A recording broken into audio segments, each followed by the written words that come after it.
and welcome. Today we are talking to Tim Clarke from Quay Crew, who are an excellent independent crew agency that have been in business since 2013. So hello, Tim.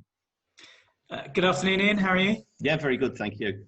So Excellent. today we're going to be discussing just various questions, completely focused on crew, basically, as that's Tim's remit. So we're just going to have some discussions on various crew issues. So we'll kick off, Tim. Obviously, very topical at the moment. What specific advice do you have for new crew at the moment amidst the COVID-19 situation? I think that obviously it's going to be a tough season for junior crew who are entering the industry and looking to get their first jobs. Obviously, everyone wants to get a job as quickly as possible on a great boat and start living the yacht experience. I think the harsh reality is that this year, a lot of people will not get their first jobs because there's a lot more experienced candidates on the market who are looking for jobs who you're competing against. A significant percentage of boats have reduced their crew numbers and things like that. So I think the most important thing is to remain positive about the situation. It's very easy to get despondent and worry about never getting a job and have you invested all these thousands into your STCWE and G1, am I wasted my money, etc., etc. And look at what you can be doing to strengthen your CV, strengthen your skills and your experience.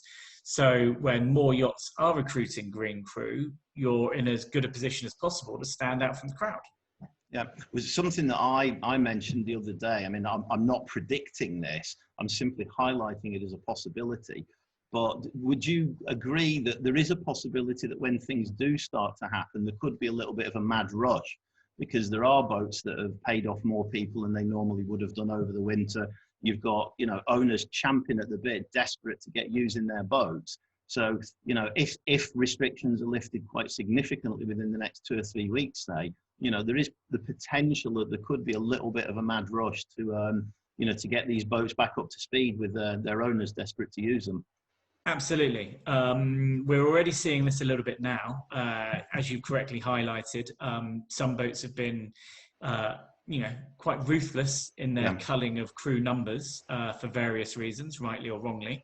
And some of them have left themselves in the unenviable position that they've got an owner who wants to use the boat as soon as possible, and they're undercrewed. So we're already seeing that a little bit at the junior end of the market. We've got an awful lot of jobs on currently.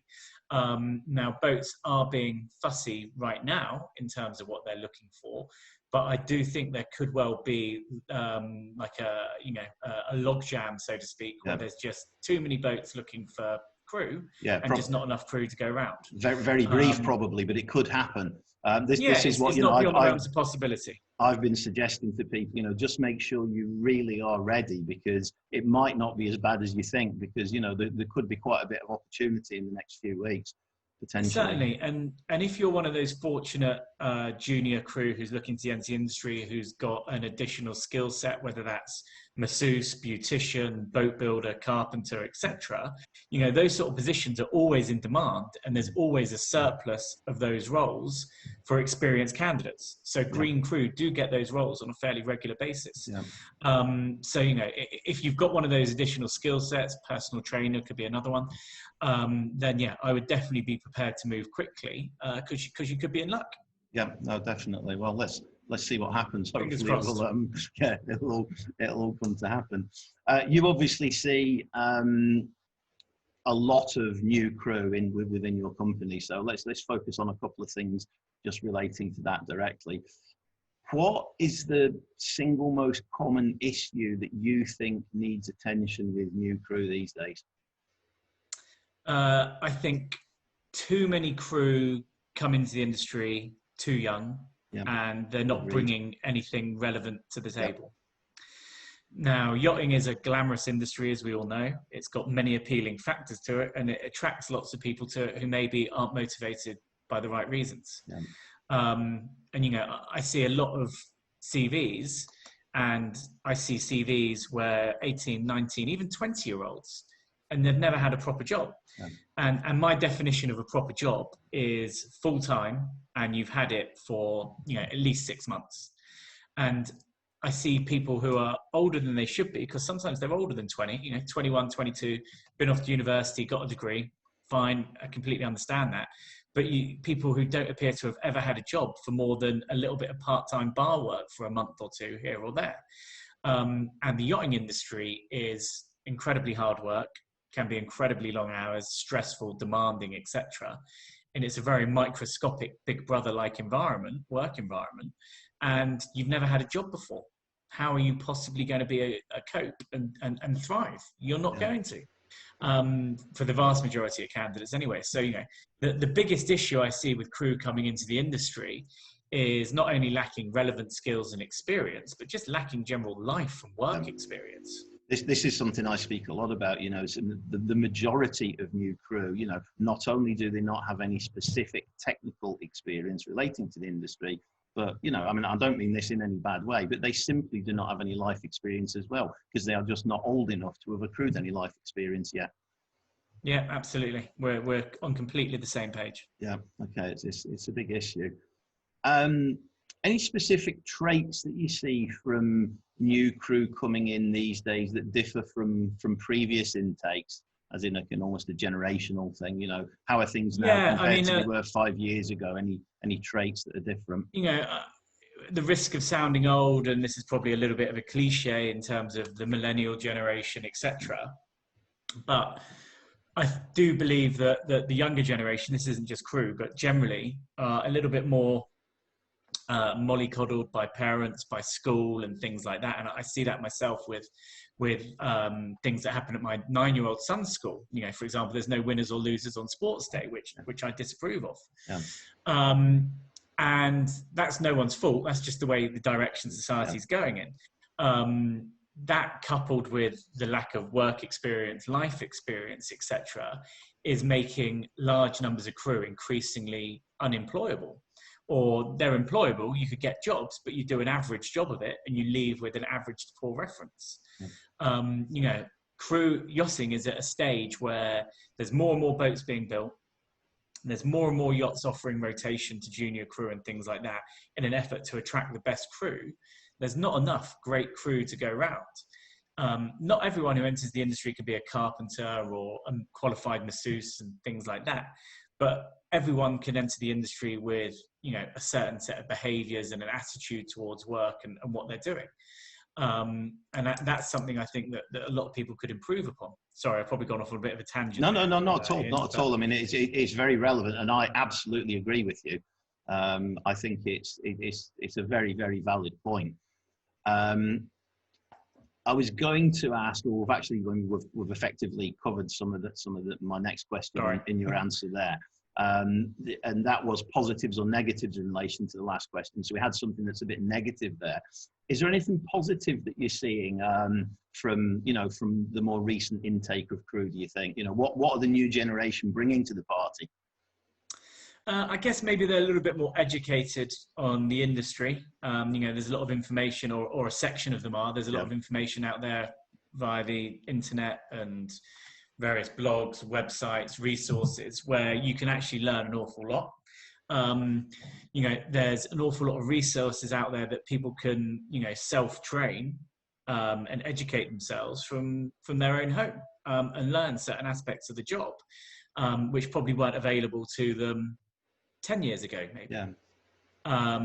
So, you know, for the right candidates, they can do an awful lot to improve themselves, and some of them are.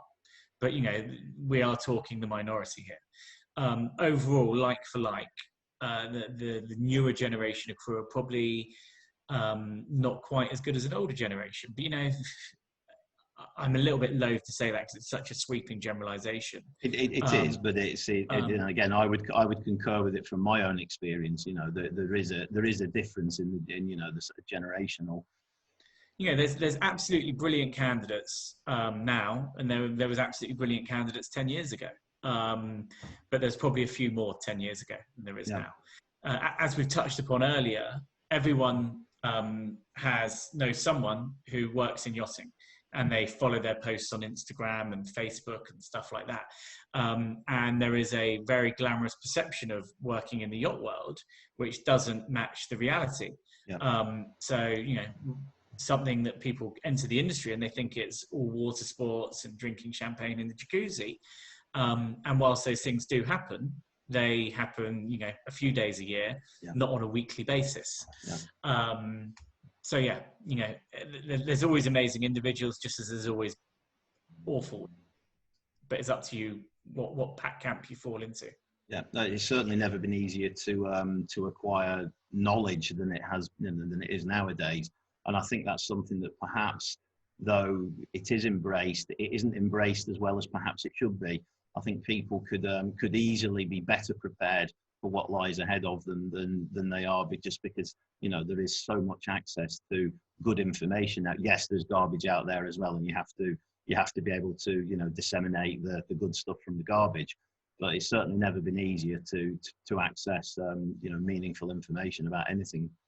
I couldn't agree more. And if you wiped my yachting background and things like that, and I was entering the industry now as a 25-year-old or a 20-year-old or whatever, I guarantee I would get a job on a better boat than my experience would suggest, because I would be prepared to the nth degree. You would have been fully prepared, yeah. And as we've talked about, there's a lot that you can do, and we'll go into this in a little bit more detail. In terms of building your skill sets, relevant skill sets. Yeah, I mean, I always encourage you can never have too much information and knowledge. You never stop learning, and the more prepared you can possibly be. It could be something quite subtle, but just one little skill could tip the balance in your favour. When there's 3-4 candidates that are all appear equally strong, and there could just be one little thing that is enough to tip the balance in your favour, and getting that first critical job that you need. Yeah. Okay. What do you see as the largest problem for crew within the industry at the moment, and how would you address it? So I think there's a few things. There's the false expectations. Yeah. We increasingly speak to crew who are, this isn't so much directed just at green crew who are entering the industry for the first time, but junior crew and things like that. We speak to a lot of candidates who are like, I want X amount of money, and I want rotation, and I want this, and I want the other. There are boats out there offering those packages, but not everyone can have a job which is giving them a 3-1 rotation and paying them €3,000 a month. Yeah. There's just not enough jobs like that out there. And, the obvious one as well is, I want a busy charter yacht. Well, everyone wants a busy charter yacht where they're going to earn 20, 30, 40K a year in tips. Again, they make up a tiny percentage of the industry. Portion of what there is out there. Crew don't leave those busy charter yachts because they're earning 20, 30, 40K a year in tips. There's not much turnover, and by and large, the jobs, that deckhand or stewardess job on that incredible boat probably doesn't go out into the public domain that often. Yeah. They can fill it via friends of friends, etc., etc. People will sacrifice and give up a lot to work on a boat where they can double their yearly salary in a junior position. Yeah. Okay. So that's a couple of the issues, and and I guess the other big issue that yachting has got is there's not enough skilled people who are entering the industry. And this has always been a problem, because I entered the industry without any relevant skill sets, really. Yeah. Just enthusiasm, etc. So there's lots of people like me entering the industry, but unfortunately, people are so completely lacking in skill sets. Like there's stewardesses out there who are entering yachting who haven't used washing machines before and haven't loaded a dishwasher at home, and and we're laughing, but it's true. I clearly remember a stewardess entering the industry confiding in me one night in the bar in Antibes that she'd never used a washing machine, she'd never washed up, she'd never, came from a privileged background, and there was always someone else to do that for her. And there are a significant percentage of stews out there who aren't very good at ironing when they're entering the industry. They're not fully familiar with a washing machine, which sounds unbelievable, but it's true. And so the chief stewardess is teaching people from an extremely low bar. from a low level. It really just shouldn't be happening, should it? I mean, there's no excuse now, because I mean, go back to a couple of questions ago. We have never had so much such easy access to so much good information. And even if it's not just online, I mean, the plethora of courses that exist now that people can do. Okay, they all come at a cost, but you soon get it back once you've got your foot in the door, don't you? Yeah, and I mean, I'm sure we'll touch upon these courses in a moment. But you really don't need to spend money on a course which costs you 800, 1,000, 1,200, even more than that for a week of learning to be a stewardess or learning to be a deckhand. As a deckhand example, there's half a dozen knots you need to know. Well, there's videos of them on YouTube.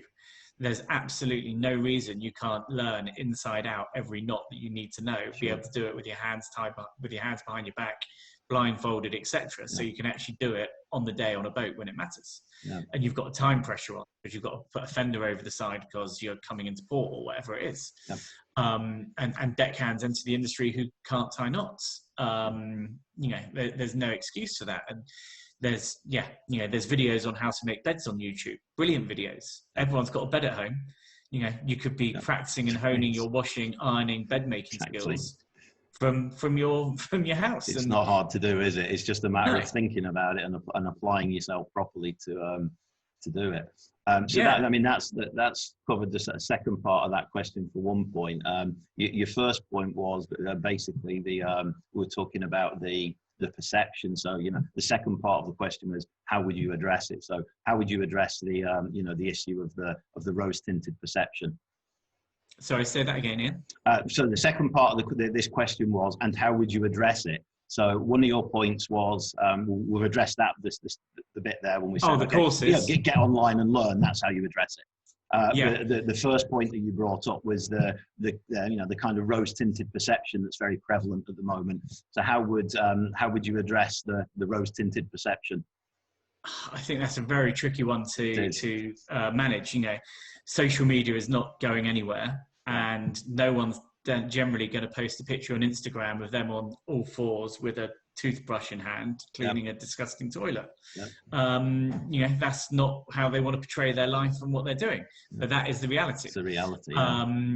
So there is always going to be fake news regarding what your day-to-day life is like whilst working on a boat. I think some of the training schools out there could certainly be a little bit more realistic in terms of what they're telling people. And you don't really have to look very far to see some of the, not false advertising, but advertising which is certainly selling the dream about the yacht industry as a potential career, as a potential career option. Travel the world, earn fortunes, tax-free, get tips, do this, do that. And whilst all of that contains an element of truth, it's missing out the reality, which is, a lot of the time you will be working very hard, very long hours. You actually break it down. You could easily be working for far less of an hourly wage on a boat than you would be at home working in McDonald's or something like that. And you can have a reasonable, secure job at home. Yeah. And I've mentioned McDonald's there, and that's not in a negative at all.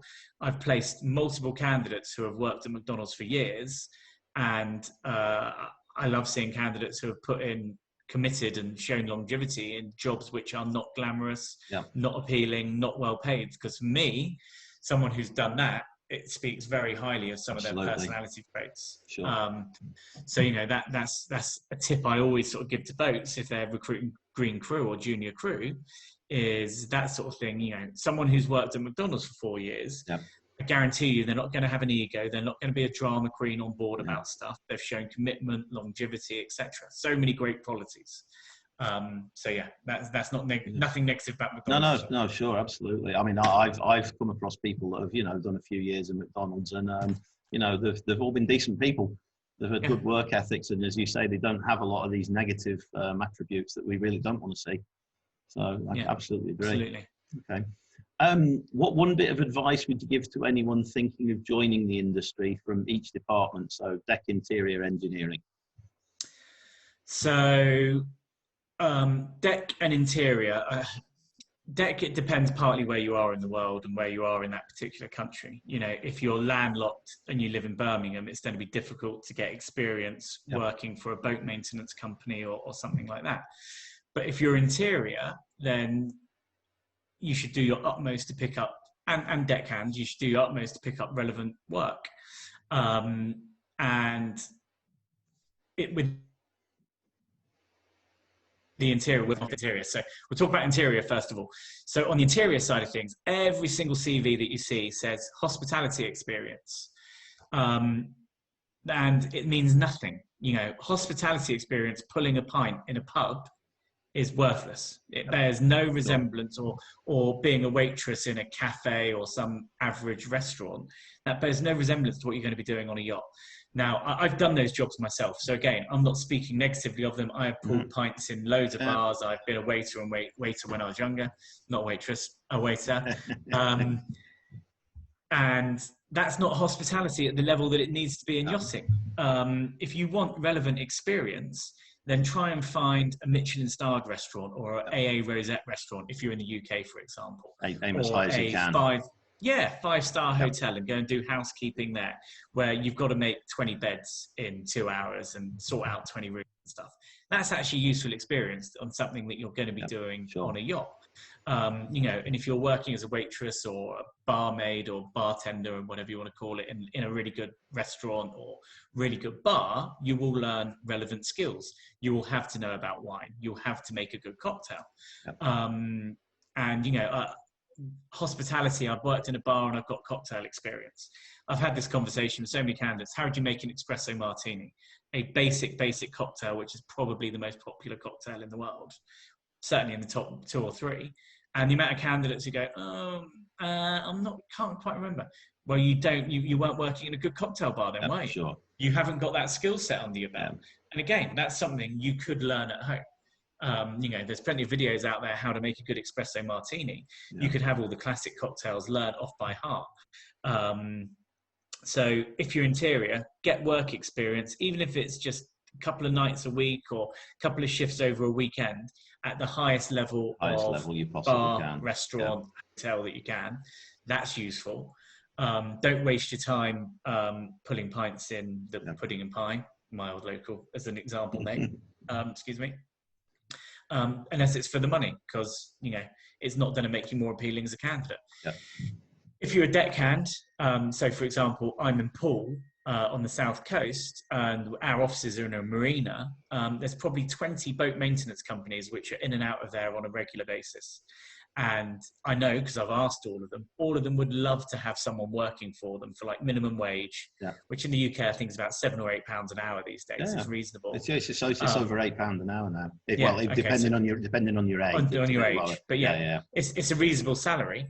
All of them would love to have someone work with them on a temporary basis for 3 or 4 months over the summer. And if you do a job like that on a daily basis, you are working on boats, you're using cleaning products, you're learning how to do GRP repairs, you're learning how to varnish, paint, you're probably driving a few tenders and boats here and there. It's building up a relevant skill set, which will make you so much more appealing or desirable than some of the other things people are doing. And even if you do it as an intern and you're not getting paid for it, it's still worth doing, isn't it? It's great value, because you're walking away with something that is going to stand you in good stead in your first entry into yachting. So it's still worth doing. And what I'm going to say, I'm going to slightly contradict myself on a little bit later, but what you do at the start of your career directly impacts at the other end. You know, if you enter yachting and you've got aspirations to be a captain, but you've got no skills, no experience, etc., you're probably not going to get an amazing deckhand job on an amazing boat. It's probably going to be an average boat, which has got issues, or it doesn't pay very well, or there's not much leave, or it's just not a very well-run boat. So it's going to be hard for you to stay on that boat for 2 years. You're not going to want to. You're going to think, after 5 months, I'm going to leave and I'm going to get a job on something better.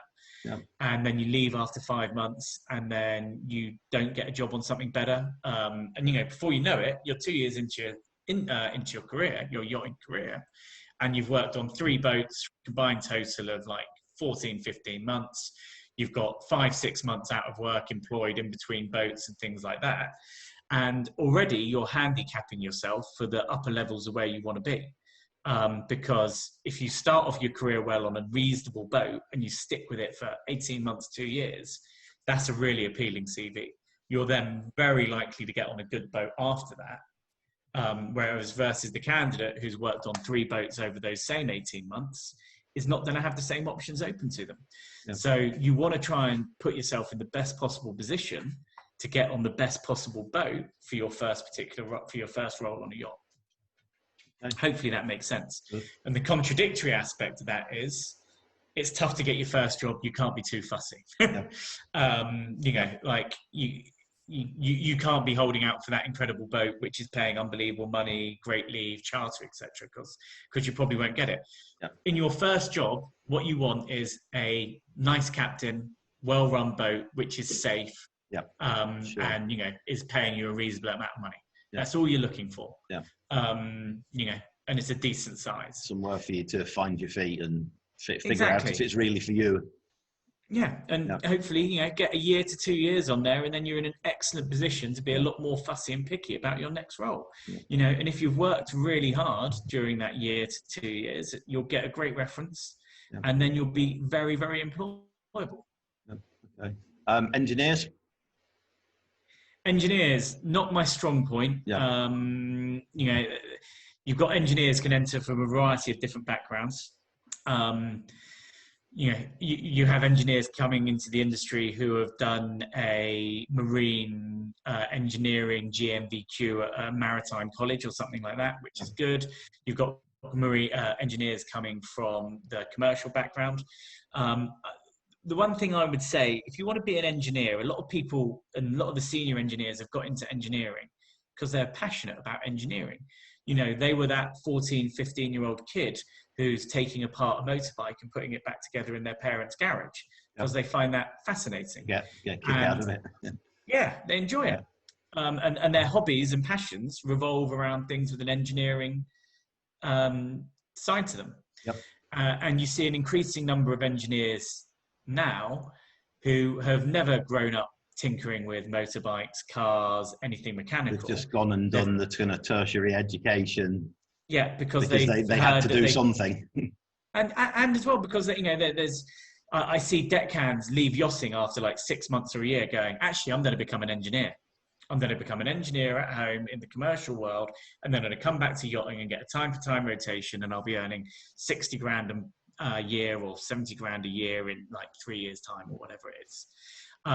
But they lack that, that basic knowledge and that passion, and it always shows. It's to fix stuff. Yeah, they've got no desire. It's all been about the end goal.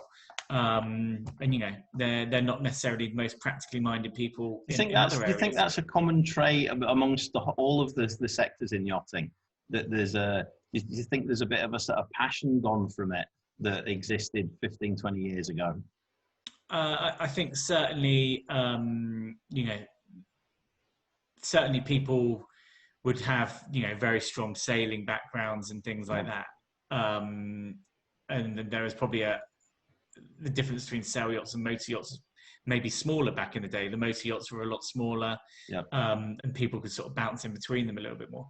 Yeah, there probably is less people passionate about it. But you don't have to be hugely passionate about your job to be great at your career, although it undoubtedly helps. It helps, but you need to be dedicated and enthusiastic, which is slightly different from being passionate. Well, I mean, the dedication and passion can be quite separate, but there's a dedication certainly very important. Yeah, extremely important. And there's a number of personality traits which will benefit you in yachting, which cost nothing, which will make you a far better crew member, which gets you a better reference and, means you're better regarded, you'll get better jobs, etc. Oh, okay. All right, moving along. Can we discuss, just in general terms, some issues about one of the things of crew strengths and weaknesses? Obviously, you're interviewing a lot of new candidates. And I know this is always something that comes up, people in interviews, they'll ask quite frequently, what are your strengths, what are your weaknesses? So do you want to have a bit of a chat about that?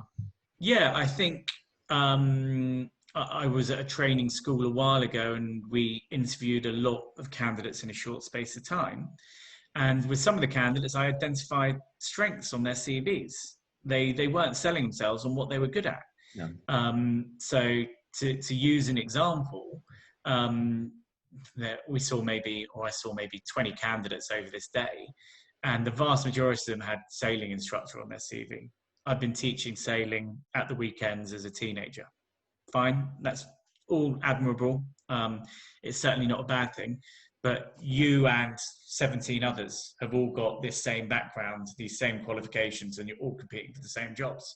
I've never had, I don't think, or probably on a couple of occasions, occasionally we get boats say, I want people with a sailing background or grown up sailing dinghies. But I've never had someone say, I want someone who is a sailing instructor of, teaching kids and stuff. It's just no relevance to yachting. And so many people have got it in their background and they think it's a strength. It's not. You're just one of hundreds who's got that skill set. What's unique about you? What I find far more appealing is someone who has had 2 jobs at the same time. They've done a full-time job and they've been working weekends and in the evenings to save money to fund their yachting career. That for me is a strength. You've had 2 jobs, or you've worked in a job which is particularly physically hard, or you've worked at McDonald's or Domino's for 4 years where you've displayed longevity and commitment in a job which probably is not very glamorous or appealing in a lot of respects. Those are strengths. Not I've come from a background of sailing and my parents had jet skis, so I've driven jet skis. People focus on the wrong things.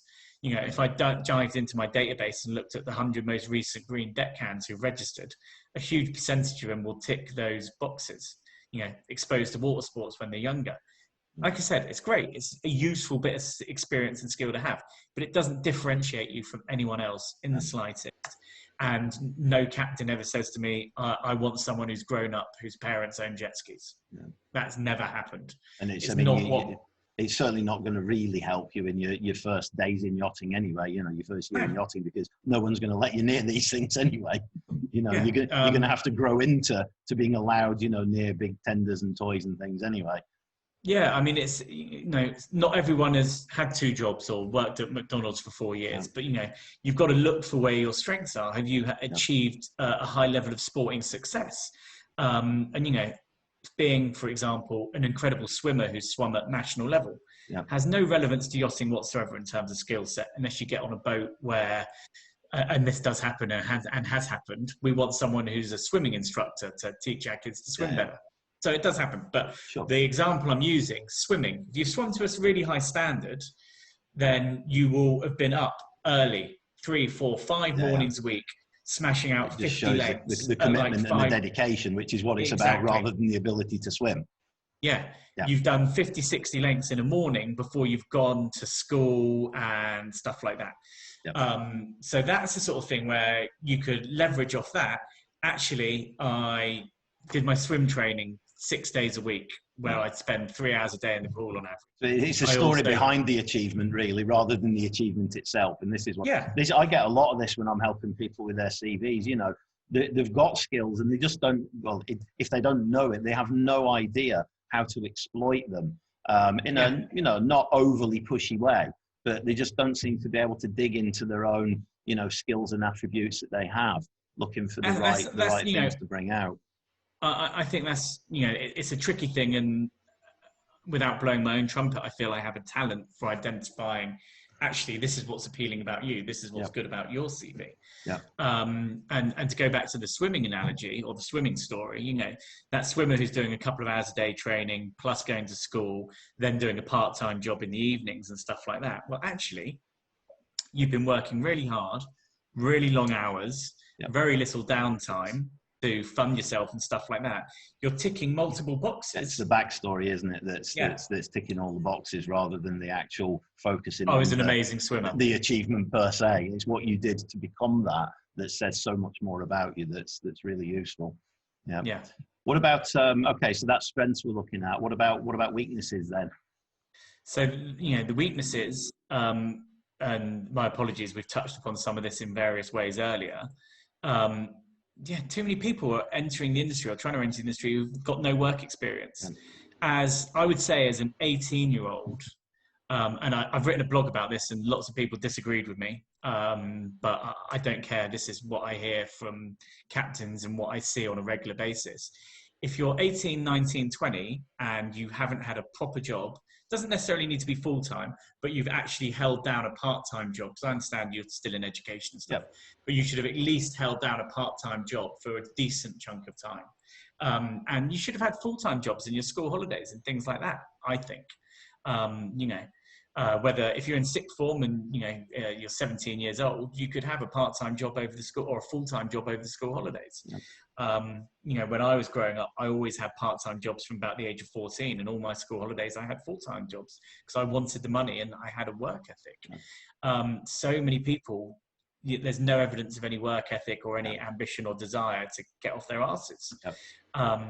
You could be the best candidate in the world with the most potential going. You could be super intelligent, charming, great with people, perfect personality.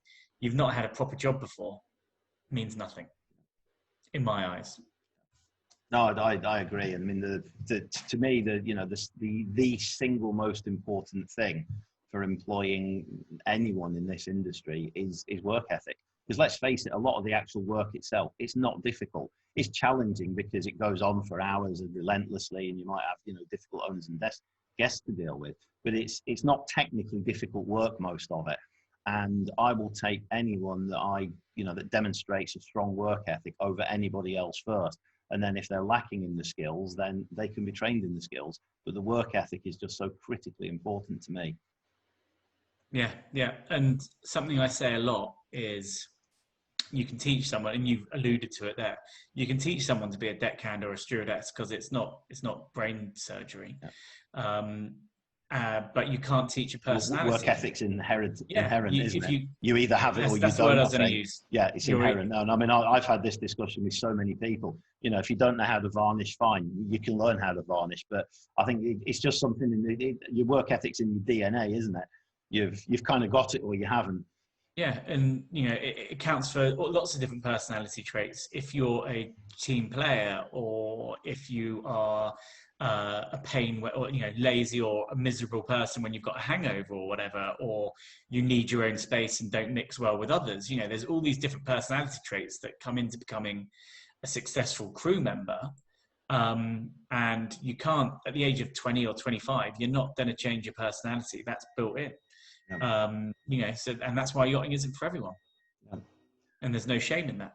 No, for sure. And I think a lot of people would do well to pay attention to that statement. It's one that I use a lot. Yachting is not for everyone. It can be very, very challenging. And though it may be very appealing, it does not mean that it's right for you. And I think we are seeing people that are simply making the wrong career choice. I'd agree with that. And I always think it's refreshing as well that when people after a season go, actually, it's not for me. I'm done. Because there's plenty of people who think that's not really for me, but actually I have got 10 grand in the bank account saved after 5 months, and I've never done that before, and I probably won't be able to do it again. So I'll float around in yachting for a year or two and do a mediocre job everywhere I go. But I'm saving my cash. If you're in it for the long run, or you need to commit 100%. If you're doing it, then do it to the best of your ability. Commitment's so important. So how can crew address their weaknesses, would you say? Well, I think on the personality side of things, being self-aware helps. Having a look in the mirror and finding out and thinking, what am I good at? What are my weaknesses? And maybe speak to your parents, ex-work colleagues, and say, honestly, what do you think my strengths are? What do you think my weaknesses are? And if they're honest with you, it will probably be very illuminating for some of you. Not necessarily in a positive way either, unfortunately. Well, no, but it's good information to have, isn't it? Because it then, it's just like, if you don't know what the problem is, you can't fix it. You can't address it. Even though it might knock you on the chin a little bit, it's information that's worth having, definitely. Yeah. So I would look at getting some feedback from others on what they think your personality and your working performance is like. I would look at the skill sets involved in your particular area, whether that's interior or deck or engineering or whatever. So for example, interior, you could laundry, housekeeping, barista stroke cocktails, service, and then start building out a plan of action. How am I going to develop these different skill sets? Where am I going to get experience doing it? Whether that's a YouTube video or whether it's working at the local, I don't know, Hilton hotel or whatever, in housekeeping for a couple of months. So work out what you have got and what you haven't got, and then seek to address those weaknesses by getting experience in it. And then, one of the big ones with yachting, you need to come to the south of France or Palma to get a job, because as a green crew member, you're not going to get a job from That's England. where it's at. You need to be there. Simple as that. Yeah. Why would a boat employ someone who they've got to pay for a flight for, who they've not met in the flesh, they haven't met in the flesh, when they've got someone in front of them who is who's in Antibes, for example, who they can interview face to face and then get on board for a 3-day trial. And if they're not up to scratch, they can get the next one on. So you need to be there. And one of the things with being in France or Palma is it's extremely expensive. And it's very easy to burn through your money at an exceptionally quick rate. Every year I see candidates who have got fantastic CVs and experience who should definitely get a job, spend too much time in bars, having a good time, which is very understandable. And I've been there and done it and got a t-shirt. So I'm not criticizing it.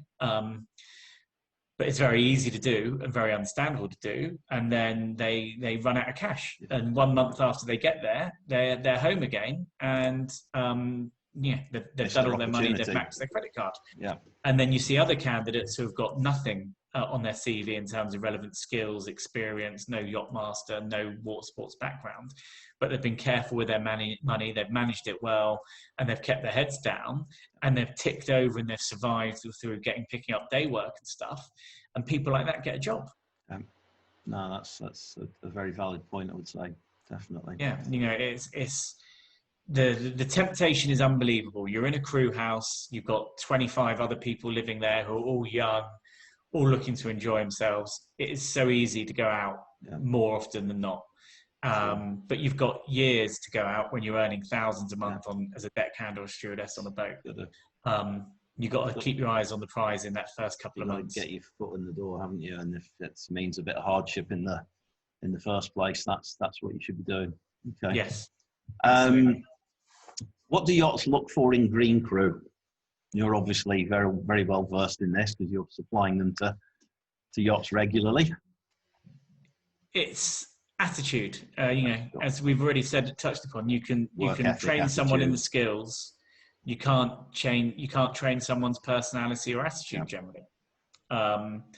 So if you don't have that background as a masseuse or whatever, then you need to be strong in other areas. And that is all personality related. You need to be that enthusiastic, hardworking team player who, when you're day working, you're the last one down to the crew mess for lunch. You're the first one back on deck after lunch. When the day finishes at 5 o'clock, you're not downing tools and looking to collect your money. You are helping others and finishing up the job and tidying the workplace and stuff. I mean, there's just so many little things that make a difference. I've written a blog in the past about personality traits and, being helpful in a team player, to give an example. And lots of people have talked to me about this, like you could be a deckhand and the bins are full in the crew mess. It's not in your job description to empty the bins. That's the interior's job, but you've seen they're full. Just pick them up, tie it up, take it off the boat and chuck it in the bin. And it won't go unnoticed. Yeah, it takes 2 minutes, but it marks you out as a genuine team player. And be considerate of other departments and things like that. There's so many things, but a lot of it is very basic and obvious if you think about it. I've spoken before on this, cross-departmental thing. People are so blinkered, but I mean, it's just, deck, just be mindful of the interior department and vice versa, and you'll all get along a whole lot better. It's amazing how blinkered people get on boats, isn't it? They just don't. I mean, I don't know, maybe it's something that comes from being a captain for so long, because you're always looking at the big picture. But the compartmentalization that goes on within boats it's astonishing at times. It's like as if the other department just doesn't exist sometimes, rather than kind of trying to live more in harmony with each other. I could talk at length about this, about what I think captains could do to improve harmony on board and integration between the teams, but that's definitely a different keep that for another session. Yeah. But yeah, it's personality related. Yeah. There's a few things a captain will look for in a green crew. Do I like them? Will they get on with everyone on board? Are they going to cause me problems? Now, that's the basics of what they're looking at when they're looking at that green crew member. So yeah, do I like them? Have they got the right attitude? Are they going to cause me problems? So just expanding on that last question a bit, so a little bit more on how does a crew member stand out from the crowd? Going above and beyond, and this is a really basic one, but as a crew agent, if I ask you to do something, do it. Just do it. Like I'm not asking for the fun of it. So if I say, can you register, because I need you to register because I need to check your documents before I can send you to a boat. Like, you're an out of work, want to be crew member. Like, I expect you to register reasonably within that day. And it's without fail, the best candidates do what you want them to do quickly and promptly to help them get a job. If you tell them, actually, you need to sort out your CV photo, you've got 3 days of stubble, like 12 hours later, you've got the new CV and they've shaved and they've sorted out their hair and it's been done. The candidates who are average, they always take forever to get stuff done. Drag their heels, Yeah. And, I understand I am someone who has dragged my heel on many occasions over the years in various jobs and in situations. But the best candidates, invariably, when you call them, they answer. And if they can't answer, they call you back as quickly as possible at their first break or lunchtime or when they can. The average candidates, you've always got to chase for, what's the phone number for this reference? What's the email address for this? You need to change this. You need to do that. And that's a fail-safe rule. The good candidates do as you want them to do and as you expect it. And I don't want that to be misinterpreted as, you're getting the candidate to do all the hard work for you, because as an agent, we work really hard to take references, write cover letters, to put you in the best possible light when you send you over. But you have to help the agent to help you. Absolutely, yeah. And again, I appreciate there's about 100 different agencies out there now, and some of them will tell you contradictory things about what they want on the CV. So I understand it's a little bit tough and whatnot, but you've got to show willing and do what you say you're going to do when you say you're going to do it. Yeah. Okay. We've kind of covered a bit of the next point in the last couple of questions, actually, as in personality traits, work habits that will stand you in good stead. Anything you want to add to that? Because we've kind of done it a bit in the last couple of questions. I'm just racking my brains for some other examples of good work habits. So yeah, again, showing consideration for other departments. You're in the crew mess at lunch, tidy up after yourself. Sure. Help the stewardesses so simple, isn't away it? the plates and stuff like that. In the communal areas, be tidy. No one wants to come down to the crew mess and your crap is littered all over the crew mess. You're sharing it with lots of other people. Be considerate. Keep your cabin tidy. Be punctual. Instead of rocking up on deck at 7:59, stumbling into the crew mess and then starting to make a cup of coffee, actually your day starts at 8. Why don't you be up in the crew mess at 7:45, already had your coffee and you're on deck at 5:02 and you're ready to go? Issue of mine, always, 8 o'clock means, you're working tools in hand at 8 o'clock. So be ready, be awake and ready to start your working day when the working day starts. Punctuality is a huge thing for me. And going back to the drinking thing, it's very easy to end up going out midweek and stuff like that. And you're hungover when you're working the next day and you're not working to the best of your ability. You know what? In yachting, more often than not, you get plenty of opportunities to take downtime. Out of season, you've always got your weekends and more flexible stuff. But during the season, you don't need to be going out till 2 in the morning and getting smashed. It definitely impacts on your work. It impacts on mental health. And it just has lots of negative impacts on what you're doing. Try and be professional, because again, it will stand you in good stead.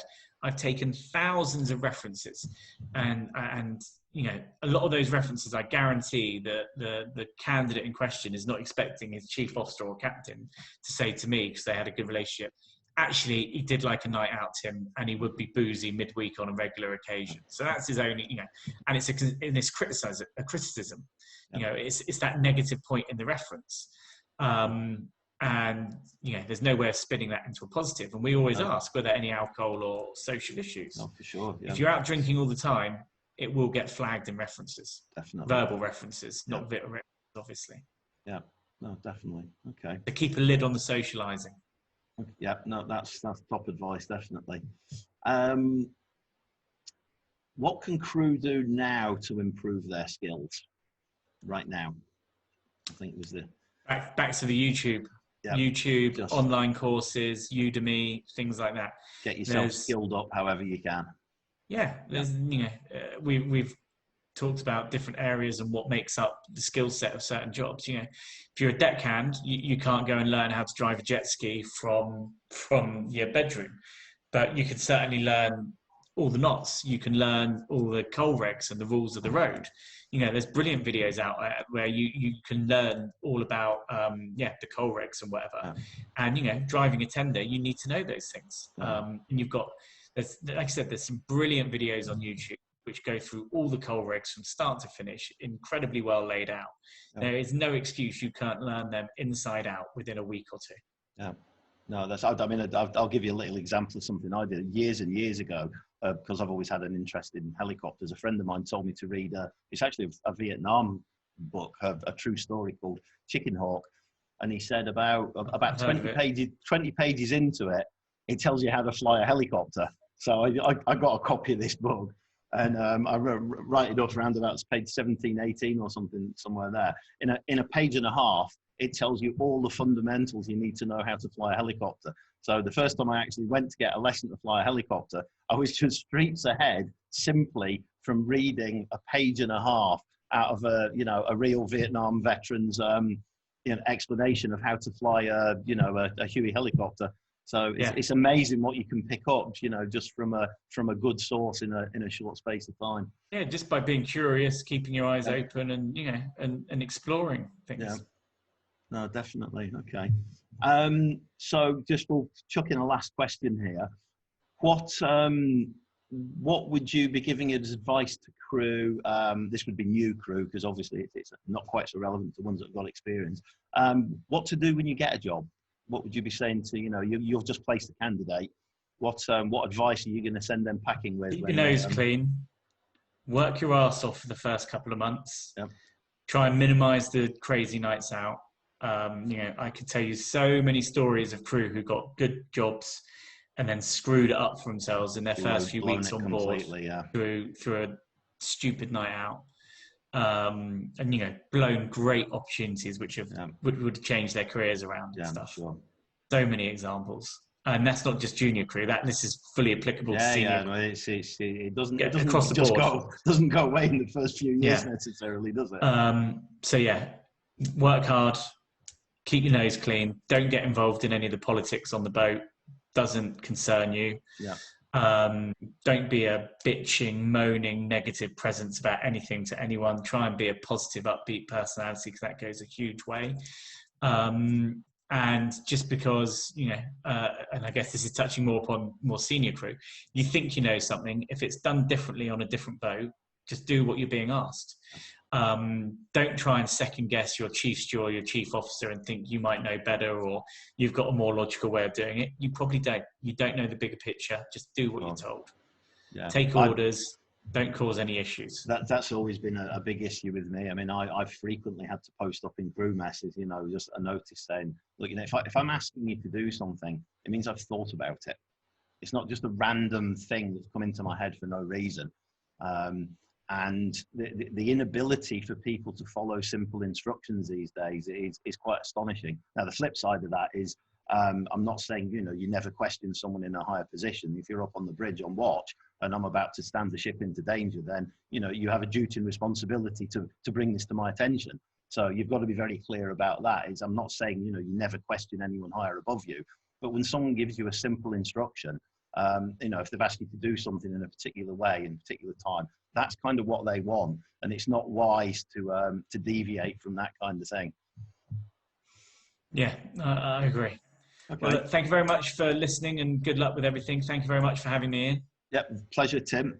Very good talking to you. A lot of good information there, particularly for new crew. So thank you very much for your time, Tim. Cheers. All right, thank you. Bye.